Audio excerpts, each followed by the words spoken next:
Hey everybody, I hope you are all having a great holiday season. I don't want to take up too much of your time here, but I would like to thank every one of you for your interest this year. I know there was a lot of different kinds of content on this channel, and it's amazing knowing so much of it has resonated with so many people, so thank you. I also wanted to give those who haven't joined a preview of the kind of exclusive content we have over on our Patreon. This is an episode of Futurefilm from earlier this year, looking at death sports of the future, seen in movies.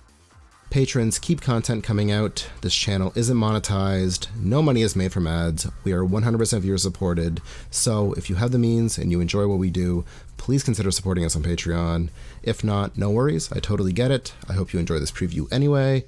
As a heads up, the audio is a little roomy. This was recorded when I was in the process of moving. Also, given the subject matter, there are going to be some violent and pretty disturbing images. So please use discretion and enjoy. Hello and welcome back to Futurefilm. I know it's been a little while, so as a refresher, this is where we explore the intersection of Richard Futurism and film by looking at past depictions of the future seen in movies. Now today, I would like to shake up the formula a little bit. Normally we pick one movie and explore the future it presents. This time, I'd like to look at, I guess, a trend in multiple movies, that is future death sports. Now, this is not going to be exhaustive. We are going to be looking at 3 or 3.5 futures that showcase different futuristic sports, all of which have some kind of deadly bent. As a reminder, while I do give some of my thoughts on the movies, we are not here to review the media itself, but rather the future it presents. These are going to be spanning decades, both in terms of the years that they were produced, as well as the years they take place. I also acknowledge that not all of these are organized or recognized sports. One is a race and another is a game show, but I feel like all of them have sort of athletic competitiveness, and all of them take place in the future, and all of them are pretty violent. So let's get started with one of those, Death Race 2000 from 1975. This was produced by the legendary Roger Corman and stars David Carradine, Simone Griffith, and a very young Sly Stallone. Given the name, it's clear this takes place 25 years after production in the year 2000. The sport here is the annual transcontinental road race. It's like Cannonball Run or the Gumball Rally, though it predates both. The goal here is to race across America. 5 different drivers compete, along with their navigators. I absolutely love the characterizations in this movie. Each of the racers has its own distinct personality, kind of like Speed Racer. They all have unique vehicles, weapons, styles. There is Machine Gun Joe, who is like a 1930s gangster, Cowgirl Calamity Jane, the Roman-themed Nero the Hero, neo-Nazi Matilda the Hun, and the greatest of all time, Frankenstein. The goal is not to finish the race first, but to accumulate points by killing bystanders.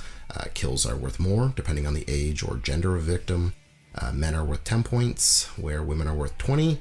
Adults, that is, teenagers, regardless of their gender, are worth 40. Kids get you 70 points, and killing the elderly or a person living with a disability nets a whopping 100 points. Whoever is left at the end with the most points wins.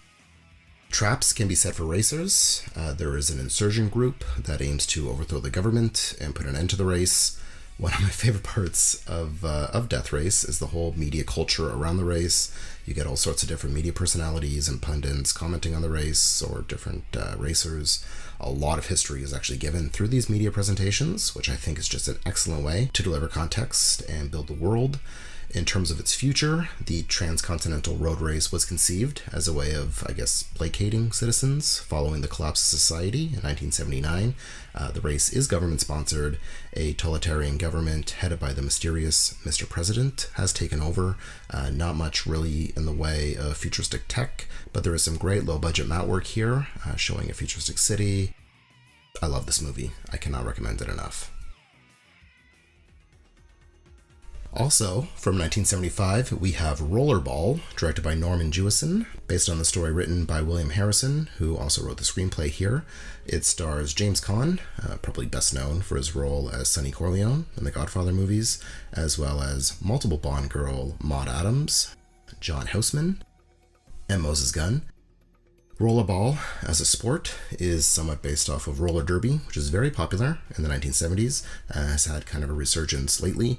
Rollerball matches are contested on a curved track between two different teams.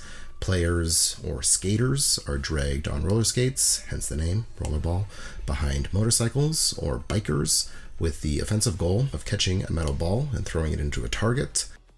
The defense aims to prevent the other team from scoring. There are 3 20-minute periods, similar to hockey, with the team with the most points winning.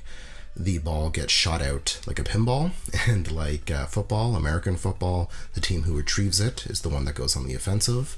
Bikers can block other players, but can't hit them. Skaters can hit each other, but not bikers or anyone else who has been injured. Breaking these rules results in a penalty, and the other team also gets a point. At the beginning of the movie, Rollerball is a rough game. Violence to a point is encouraged, but as the plot progresses, no spoilers, it becomes more and more violent. In terms of the future that is seen in Rollerball, society is a corporatocracy where corporations have replaced governments, following what is referred to throughout as the corporate wars.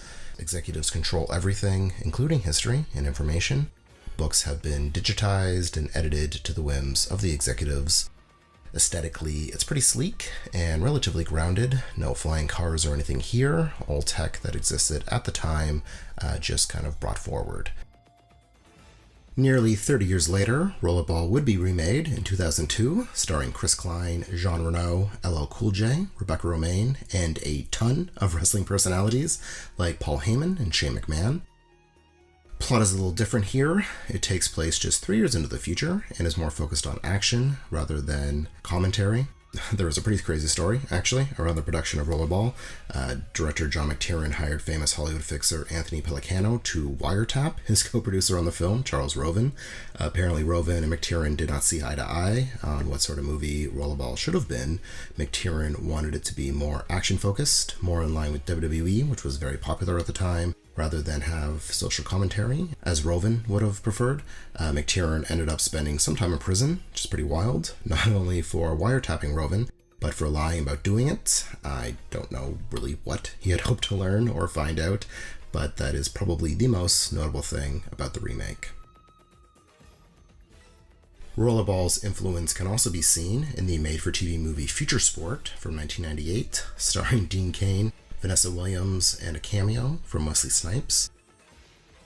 It takes place a couple years from now, 2025, and is more of a cyberpunk future, like a low-budget Blade Runner, late 90s, early CGI futurism, which is an aesthetic I absolutely love, along with a techno soundtrack. Future Sport is played in an arena that kind of looks like a skate park, only with hoverboards, some rollerblades still as well. Similar to Rollerball, players have a ball they have to throw into a target or prevent it from being thrown into a target, but here the ball becomes electrified if a player holds it for longer than 5 seconds, which is known as riding the lightning. The defense has a pole that can be used for defense.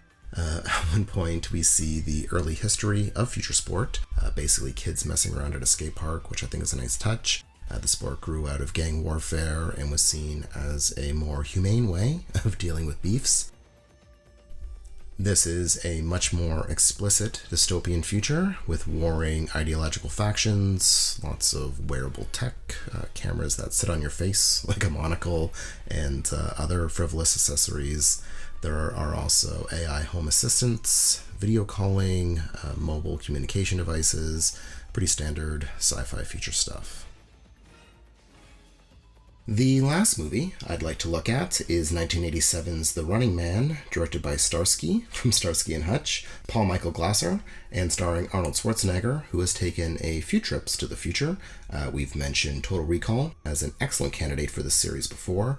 Also, The Sixth Day, even Terminator could count as futuristic. He does come back in time from the future. In The Running Man, he stars as Ben Richards, a police officer who has been wrongly accused of killing several civilians. As the scrolling title tells us, it is 2017 and the world economy has collapsed. Food is scarce, society has become a police state which controls the media, censorship is rampant, and the most popular television show is The Running Man, a competition that pits criminals against professional killers. If they win, they get a pardon. If they don't, they die. Eventually, Richards is enlisted to appear on The Running Man. It is hosted and produced by Damon Killian, real-life talk show host Richard Dawson. How The Running Man works is participants are launched into arena through a tunnel. Their goal is to survive being hunted by various cartoonish assassins known as stalkers. Pro wrestling has kind of been an underlying theme of this episode, with all the gimmicks and sports as entertainment. Jesse Ventura also appears here, and a lot of the Running Man stalkers are like wrestlers or wrestling gimmicks, some Mega Man vibes as well. There is Sub-Zero, who is ice-themed, the Electric Dynamo, Buzzsaw, Fireball. These personalities are well known and loved by the audience. People even have their favorites and suggest their favorites go after the criminals. Now, all of these films that we've looked at today present a future that puts entertainment above everything, including the participants' safety and well-being. They all glorify violence and criticize the media and society for pushing and accepting this as entertainment. I'm not going to be hyperbolic and say that these accurately predicted the entertainment of today. Obviously, we are not there, but starting around the turn of the millennium, television, specifically television, Western television, took a very exploitive turn. Reality-based shows that featured just the absolute worst of society were celebrated and among the most viewed, the highest ratings, generated the most money. Power Slap is a recent example I can think of a violent pseudo-sport marketed as entertainment. It is literally just two people hitting each other in the head as hard as they can until one person can't get back up. Still, I guess we're not watching people kill each other or die as entertainment. At least, not yet. So that was Futurefilm. We also have a ton of media mixes, nostalgia mixes, liminal dreams, animation retrospectives, lots of great stuff over on Patreon. So again, if you have the means, please consider supporting us if you can. Also, you can buy Sleepcore merch now, shirts, everything helps. Once again, thank you so much for your views and your interest this year. All the best for 2024. See you then. See you in the future.